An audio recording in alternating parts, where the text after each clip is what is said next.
बिस्मिल्लाहिर्रहमानिर्रहीम। Dear students, अस्सलाम वालेकुम। आज हमने एफएससी सेकंड ईयर की मैथमेटिक्स की एक्सरसाइज 3.4 का क्वेश्चन नंबर 2 का फोर्थ पार्ट से स्टार्ट करना है। और ये फोर्थ पार्ट है हमारे पास integral tan cube x second x d x. उसी क्वेश्चन को हमने एक दफ़ा वैसे लिख लेना है। अब यहाँ पे ये जो टेन क्यूब एक्स है ना, इसमें स्क्वायर को अलग करेंगे और एक टेन को हमने अलग कर देना है। इसका फ़ायदा ये होना है कि ये जो टेन स्क्वायर है ना, इसको हम लिख सकते हैं secant square x minus one. और यहाँ पे इसको देखते हैं, अब सॉल्व करते हैं। ये टेन स्क्वायर एक्स है, इसको हमने लिखा secant square x minus one bracket के अंदर, और यहाँ सीकेंड एक्स टेन एक्स को हमने अलग कर दिया। अब ये जो सीकेंड स्क्वायर एक्स है, इन दोनों के साथ हमने मल्टीप्लाई में इस हालत में लिख देना है, और ये माइनस वन भी इनके साथ हमने मल्टीप्लाई करवा देना है। ये आएगा माइनस सीकेंड एक्स टेन एक्स, और फिर इंटेग्रल साइन जो है ना, वो इसको अलग दे देंगे और इसको अलग दे देंगे। यहाँ पे सीकेंड स्क्वायर एक्स है, हमें पता है सीकेंड एक्स का डेरिवेटिव होता है सीकेंड एक्स टेन एक्स। जब किसी फंक्शन का डेरिवेटिव फंक्शन के आगे मौजूद हो तो उसकी इंटीग्रेशन में हमने करना होता है, पावर में एक ऐड करना होता है, बटे में वही पावर लिखनी होती है। तो यहाँ सीकेंड एक्स का डेरिवेटिव मौजूद है सीकेंड एक्स टेन एक्स, तो इसलिए इसकी पावर है टू पावर में एक ऐड करेंगे, बटे में वही पावर लिखेंगे, और माइनस यहाँ पे सीकेंड एक्स टेन एक्स की इंटीग्रेशन हमारे पास आती है सीकेंड एक्स। ये माइनस है, माइनस लिख दिया।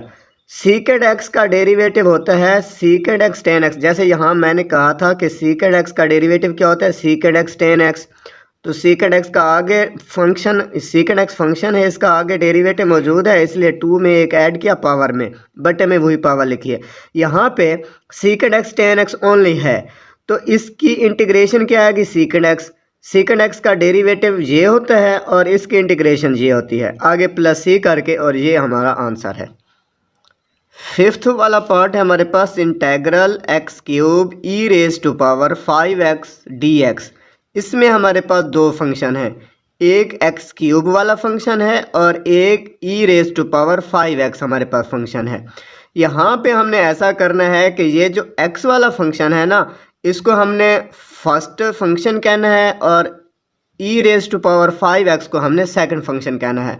तो इसमें इसकी इंटीग्रेशन हमने बाई पार्ट्स मालूम करनी है, वो हमने बाई पार्ट्स मेथड जो है वो यूज़ करना है। यहाँ पे एक्स क्यूब फर्स्ट फंक्शन वैसे, सेकंड फंक्शन की इंटीग्रेशन, फिर minus integral sine, first function का डेरिवेटिव, सेकंड फंक्शन की इंटीग्रेशन, फिर एंड पे ब्रैकेट क्लोज करने के बाद हमने डी एक्स लिख देना है। यहाँ पे x cube e raise to power 5x, इसकी इंटीग्रेशन क्या आएगी, देखें ई की पावर है 5x। यहाँ पे मैं ऐसे आपको थोड़ा सा समझा देता हूँ कि हमारे पास इंटेग्रल साइन है, ई रेज टू पावर 5x है और साथ dx है। यहाँ पे ये जो पावर है ना ई की, इसका डेरिवेटिव यहाँ मौजूद होना चाहिए।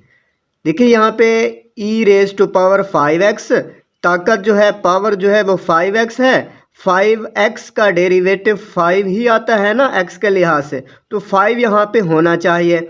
लेकिन यहाँ पे 5 नहीं है, तो 5 यहाँ पे हम खुद लिखेंगे मल्टीप्लाई में, और शुरू में हम डिवाइड भी करवा देंगे। तो ये हमारे पास, अब देखें पावर का डेरिवेटिव यहाँ मौजूद है, तो हम इसको लिख सकते हैं 1/5 e raise to power 5x। जब एक्सपोनेंशियल फंक्शन है उसकी पावर का अगर डेरिवेटिव मौजूद हो तो उस एक्सपोनेंशियल फंक्शन को वैसे हम लिखते हैं।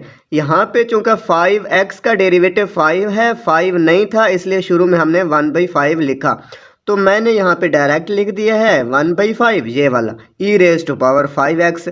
फिर यहाँ पे एक्स क्यूब का डेरिवेटिव होता है 3x स्क्वायर, इसमें पावर रूल यूज़ करेंगे, डेरिवेटिव वाला 3 पहले, 3 में से एक माइनस करवाएंगे, 3x स्क्वायर, साथ इंटेग्रल साइन जे वाला भी आएगा। और वही बात है ई रेज टू पावर 5x है, इसकी integration 1/5 e raise to power 5x साथ dx। यहाँ पे ये अगेन हमने इसकी इंटीग्रेशन मालूम करनी है बाई पार्ट्स। 1/5 को हमने शुरू में लिखा x cube e raise to power 5x minus 3/5 बटे में इधर 5 था ना और एक्स स्क्वायर के साथ 3 था तो उसको हमने बाहर निकाल लिया है 3/5। आगे वही एक्स स्क्वायर e⁻5x dx। यहाँ पे इंटीग्रेशन बाई पार्ट्स हमने करवानी है। फर्स्ट फंक्शन एक्स स्क्वायर वैसे, सेकंड फंक्शन e⁻5x का डेरिवेटिव इंटीग्रेशन, फिर minus integral sine x square का डेरिवेटिव, इंटेग्रल साइन e⁻5x की इंटीग्रेशन, और एंड पे हमने ब्रैकेट क्लोज करने के बाद dx लिखना है। dx के बाद भी हमने ब्रैकेट क्लोज करनी है क्योंकि इधर शुरू में ब्रैकेट आई हुई है। तो ये तो हमने वैसे लिखना है सारा। इधर -3/5 एक्स स्क्वायर वैसे, इसकी इंटीग्रेशन अभी हमने पहले की है 1/5 e⁻5x minus d/dx x square है, यानी एक्स स्क्वायर का डेरिवेटिव 2x माइनस वही बात 1/5 e⁻5x dx। 3 ये देखें ये 5 है और ये 5 है, ये 3/5 इनके साथ भी मल्टीप्लाई होना है, इनके साथ भी मल्टीप्लाई होना है। तो यहाँ पे तवज्जो करें, ये 5 इस 5 के साथ मल्टीप्लाई होगा तो 3/25, ये माइनस शुरू वाला, साथ एक्स स्क्वायर और इधर e⁻5x, ये माइनस और ये माइनस प्लस हो जाना है। ये 3 जो है 2 के साथ मल्टीप्लाई होगा 6 और 5 जो है इस 5 के साथ मल्टीप्लाई होगा तो ये 25। और यहाँ पे वही इंटेग्रल साइन वही x, ये तो 2 जो है ये 3 के साथ मल्टीप्लाई हो चुका है x, फिर e⁻5x dx। अगेन हमने यहाँ पे बाई पार्ट्स इंटीग्रेशन करवा देनी है। इसको हमने वैसे लिखना है। यहाँ पे देखिए आप x जो है ये फर्स्ट फंक्शन है, e⁻5x जो है ये सेकंड फंक्शन है। तो फर्स्ट फंक्शन वैसे, x वैसे, सेकंड फंक्शन की इंटीग्रेशन, फिर minus integral sine first function का डेरिवेटिव, सेकंड फंक्शन की इंटीग्रेशन, एंड पे हमने ब्रैकेट क्लोज करनी है। उसके बाद dx लिखना है, dx के बाद भी हमने ब्रैकेट क्लोज करनी है क्योंकि बाहर हमारे पास 6/25 मल्टीप्लाई हो रहा है।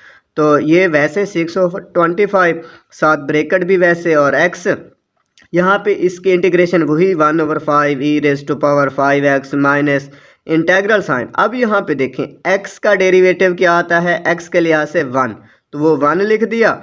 इसकी इंटीग्रेशन हमारे पास आएगी 1/5 e⁻5x साथ dx। ये जो 6/25 है ये इनके साथ भी मल्टीप्लाई होगा, इसके साथ भी मल्टीप्लाई होगा, तो 6 इस 1 के साथ मल्टीप्लाई होना है तो 6/25 जो है 5 के साथ मल्टीप्लाई होगा तो 1/25 साथ x और साथ e⁻5x। इसी तरह ये जो है 6/25 ये इनके साथ भी मल्टीप्लाई होगा, तो ये प्लस है ये माइनस है, प्लस माइनस माइनस, 6 1 के साथ मल्टीप्लाई होगा तो 6 और 25 जो है 5 के साथ मल्टीप्लाई होगा तो 1/25, और साथ इंटेग्रल साइन है इधर e⁻5x साथ dx। अगेन हमने इसकी इंटीग्रेशन करवानी है तो ये तो चीज़ वैसे आनी है, e⁻5x जो है इसकी इंटीग्रेशन वही 1/5 e⁻5x प्लस c। अब यहाँ पे देखें हमारे पास एक मुकम्मल जवाब आ चुका है। इसमें देखें कुछ कॉमन चीज़ें आ रही हैं। एक तो 1/5 सब में आ रहा है, देखें 1/5 है, इधर भी है 1/5, इधर भी, यहाँ पर भी।